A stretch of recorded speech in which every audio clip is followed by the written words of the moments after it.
What's good, YouTube? Steel here. This video will be a guide on how to take down the Secluded Springs 4th expert solo battle, Raikou EX. As always, we'll be doing this while completing both the task of using only a specified type and only using Pokemon that are 3 diamonds or less. But before we get into it, if you find this video helpful or enjoy watching, please consider subscribing as we post all things Pokemon Pocket as well as live stream Monday through Fridays starting at 11 p.m. Eastern. Now getting back to the guide before we get into the deck we are using, I'd like to take a look at what our opponent has access to and building accordingly. When it comes to Raikou's solo battle, their list has pieces of a similar deck I actually found some success with in ranked, but realistically it's almost like a derivative of it, as having the Magneton engine for energy alone, like with no threat of a Magnezone, is a little bit of an odd choice, while only playing a single copy of Zeraora and Pichu, which in my opinion are far more consistent ways of ramping. Nonetheless, this deck is no easy task given the limitations of using only water Pokemon and the fact that they paired Raikou with a Pikachu that can knock out literally anything you put in its way, and not to mention that they have some of the best supporters in the game with Sabrina and Cyrus, meaning that nothing in our board is truly safe. Then they're actually playing 2 copies of Elemental Switch, 2 copies of Electrical Cord, and an XP, which all allow our opponent to either turn up the pressure at any moment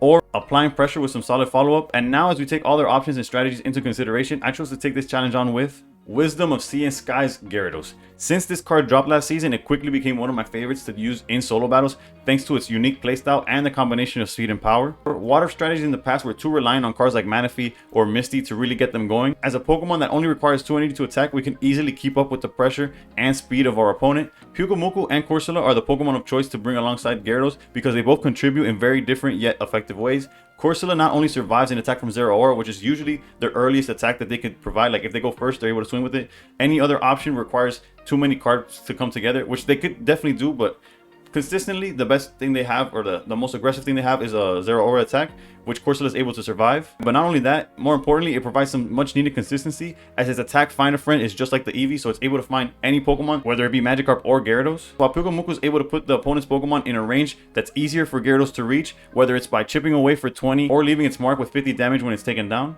Ultimately, our strength lies in our trainer cards, as this deck is only playable thanks to cards like Fisher and Fishing Net, allowing us to swing big with Gyarados turn after turn. Guzma is a must, as removing Cord truly prohibits any form of follow-up that our opponent could have. And then for items, X-Speed lets us manipulate our board without having to sacrifice energy, while Repel lets us both aggressively target a Pokemon in their bench or at times delaying their attacks, which in turn gives us time to build up or find Gyarados. When the deck is firing on all cylinders, this challenge is pretty trivial. One piece of advice is to be as aggressive as possible. The more time that you give them, it's more likely time that they'll have like sufficient cards to just have the crazy like follow-up in the form of Pikachu EX, and it won't always be easy to overcome. As always, there'll be example gameplay, so stick around in order to see the deck being played properly, as well as having a better idea of what the correct sequences are. And with that, thank you for watching up to this point. Please consider subscribing, and above all else, stay pro. All right, going second. Let's see here. Probably ideal, by the way. Even like, had we not opened like this, second just gives us advantage in damage, energy. Okay, with Zeraora is a little different, right? Always Zeraora kind of counters, gives them the advantage now with the energy, but as long as we grab a Corsola or most likely pretty much a Corsola, we should be fine.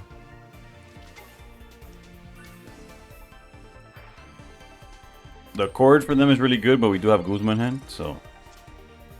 Alright, there's the Corsola. So we'll just go Pokeball.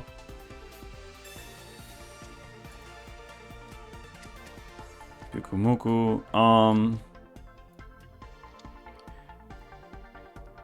Alright, there's actually a line of play here where if we go Pyukumuku, they knock it out, they get hit for 50. Pyukumuku might actually be the play instead of Corsola, because we have no way of going from Corsola back to the Magikarp unless we draw the XP that we're playing. The reason we don't play Boat is because yeah, once we sacrifice Gyarados, then we lose it. It's like, I guess essentially it does the same thing, but let's see here. Yeah, we'll hold Guzma, and let's just leap out to Pyukumuku here.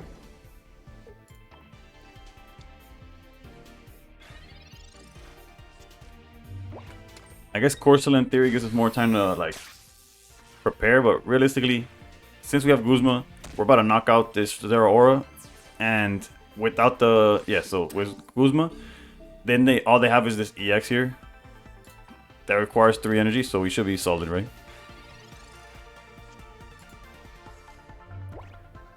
All right, let's go Guzma. Can't have them have extra energy.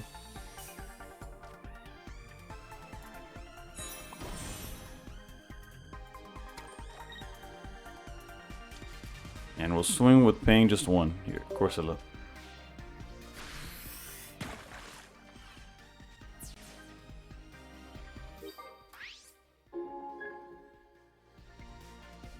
Now we're just 2 Pokemon away from like automatically winning here, so. Which waste of getting there is the Fisher. You could also just research into it. We'll see. Gyarados is not necessarily the choice here.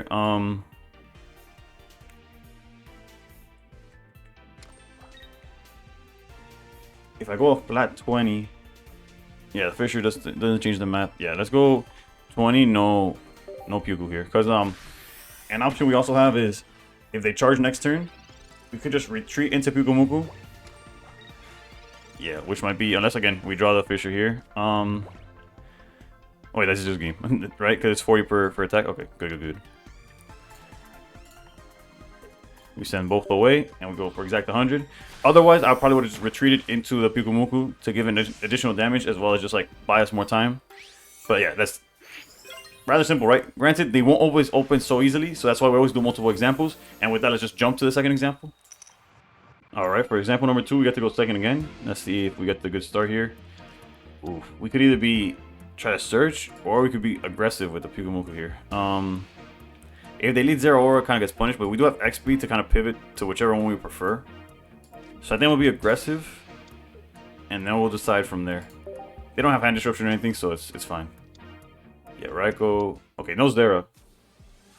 Oh, technically they could still, on their second turn, evolve into a Magneton and Elemental Switch, but what are the chances of that, right?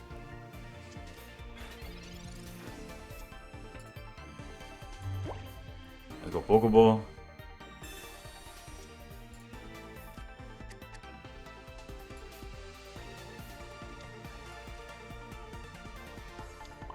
And then we gotta go for the...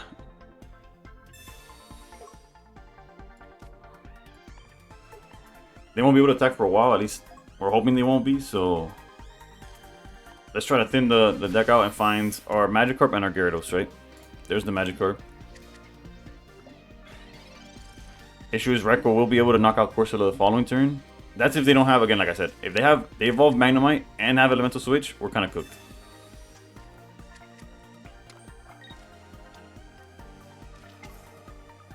Alright, so far, okay, we could live with all of this. That combo's kind of tough. Okay, luckily we found that.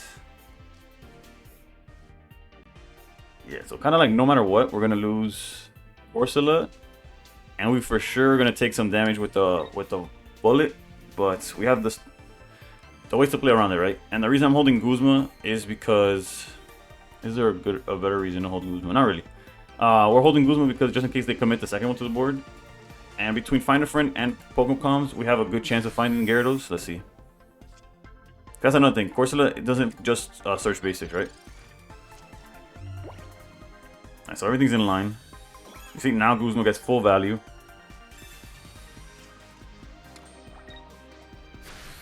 Yeah, and I don't see us losing from this point, basically.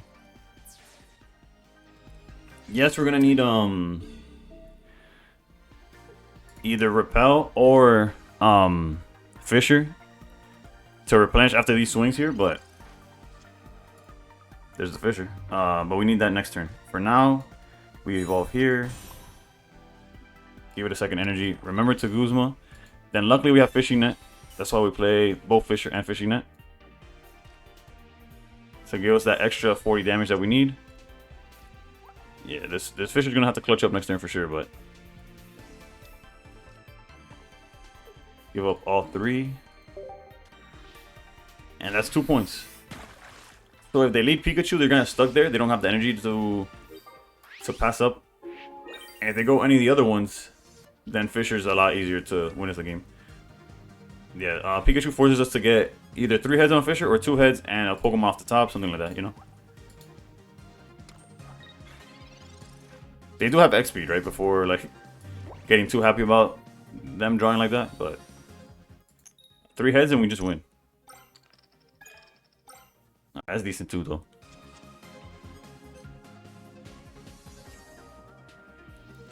I high key won't attack here. Like, obviously I'm going to attack, but I'm not going to use my bench, because if they retreat, I don't really have a way of getting out the Pikachu again. So we'll just Wild Swing, and that puts the Pikachu in range for knockout next turn. Because technically I could put Cyrus or something in this deck for a situation just like this one. We see, this is what we were playing around. And now all we need is one Hedge from Fisher.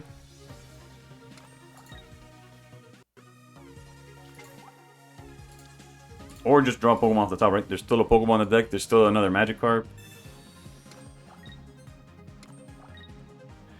There's a world where they could have set up the Pikachu, by the way. I guess we're lucky they didn't.